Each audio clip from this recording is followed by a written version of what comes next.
Salut les amis! Aujourd'hui, on va parler du vocabulaire du j'ai pas compris. Alors ça, c'est une vidéo très importante que je voulais faire depuis très longtemps. Mais ce qui s'est passé, c'est que j'ai jamais osé vous faire ce vocabulaire du j'ai pas compris. Pourquoi? Dites-moi pourquoi Pourquoi on n'ose pas? Pourquoi des fois on n'arrive pas à dire quelque chose? Est-ce que vous avez une idée?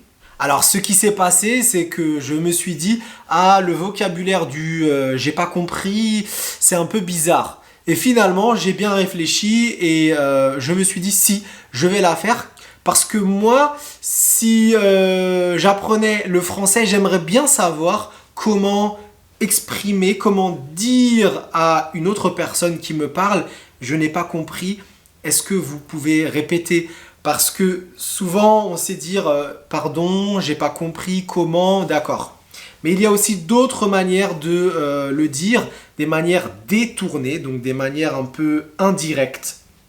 Mais avant tout, je te conseille de cliquer sur s'abonner. Si, là tu as bien compris, clique sur s'abonner pour recevoir mes prochaines vidéos, vocabulaire et recevoir les notifications quand je fais des lives, des directs, des cours de français en direct. Déjà, la première chose à savoir avant tout, c'est est-ce que les gens vont s'énerver si je demande une fois, deux fois, trois fois de répéter?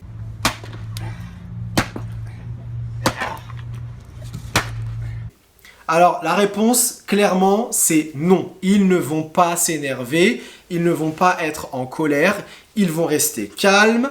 Pourquoi? Parce que tu vas demander gentiment. Bien sûr, si tu ne comprends pas quelque chose et tu dis « Quoi? Hein? Comment? Quoi ?» Bien sûr, les gens vont s'énerver, les gens vont être un peu agacés. Donc, agacé, c'est un peu irrité. Mais si tu demandes gentiment, alors je t'ai préparé des exemples pour les mettre en pratique. Donc moi, je te donne là directement des exemples simples. Alors, des fois, les Français parlent vite. D'accord. Et surtout, si tu as une personne au téléphone et tu ne comprends pas directement ce qu'elle dit. Tu peux lui dire « Excusez-moi, je n'ai pas compris. Pouvez-vous répéter, s'il vous plaît ?» Très important de le dire calmement et pas excusez-moi, j'ai pas compris. Même si tu sais parler vite, je te conseille de vraiment de demander doucement. Je n'ai pas entendu. Pouvez-vous répéter, s'il vous plaît? Ou une autre, on s'excuse. Je suis désolé, mais je n'ai pas compris. Pouvez-vous répéter? Une autre, quand vous êtes au téléphone, je vous entends mal. Alors, je ne vous ai pas bien entendu. Est-ce que vous pouvez répéter? Une autre aussi très intéressante, c'est comment vous dites? Vous dites? Alors là, les gens, les Français vont vous comprendre. Ne vous inquiétez pas. Si une personne dit quelque chose et vous n'avez pas compris, vous pouvez dire comment vous dites? Vous dites?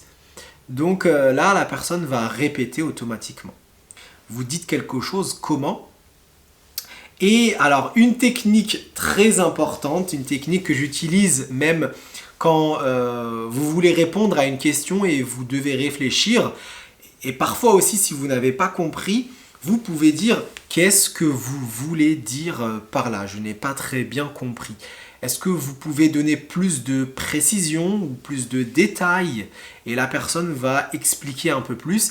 Et là, même si à la base, au début, vous avez compris ça, zéro, eh bien, elle va répéter avec des exemples, des détails. Et là, ce sera normalement plus clair pour vous. Et aussi, vous pouvez utiliser une technique que j'aime bien utiliser quand je parle une langue étrangère. C'est donc, si j'ai bien compris, en fait, vous voulez dire que le restaurant sera fermé à partir de 21h. Et là, la personne en face de vous, si elle est d'accord avec vous, elle va dire oui, c'est ça, exactement, absolument. Ou sinon, elle va peut-être vous corriger, elle va vous dire ce qui n'est pas correct. Elle va vous dire en fait les détails que vous auriez dû connaître ou comprendre. C'est ça.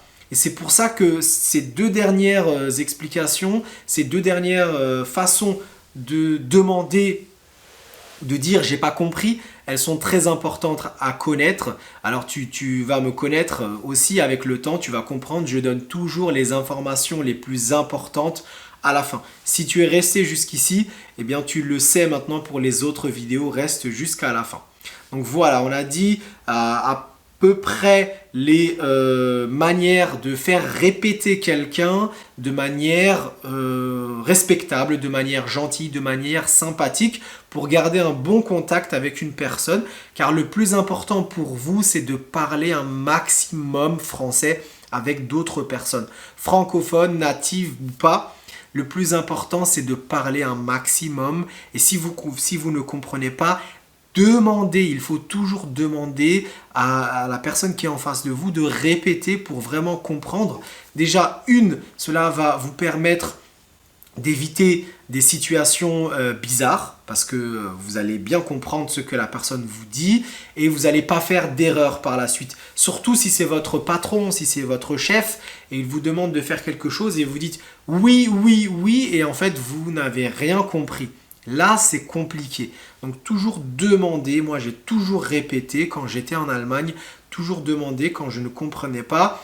Comme par exemple, donc si j'ai bien compris, en fait, vous voulez dire que, tu veux dire que, et je récapitule, je fais un résumé de ce que j'ai compris. Ça, c'est très important aussi. Donc, n'hésitez pas à demander à la personne de répéter, toujours. Je t'invite encore une fois à t'abonner et à cliquer sur j'aime, à cliquer sur la cloche pour recevoir mes prochaines vidéos. Partage à tes amis si tu connais des personnes qui apprennent le français, cela peut être aussi intéressant pour eux. Tu sais que j'ai mon cours de français gratuit qui t'aide à accélérer ton apprentissage du français. Je te donne des méthodes, des conseils pour développer ton français rapidement. Voilà, je te dis à la prochaine vidéo et d'ici là, porte-toi bien. Au revoir.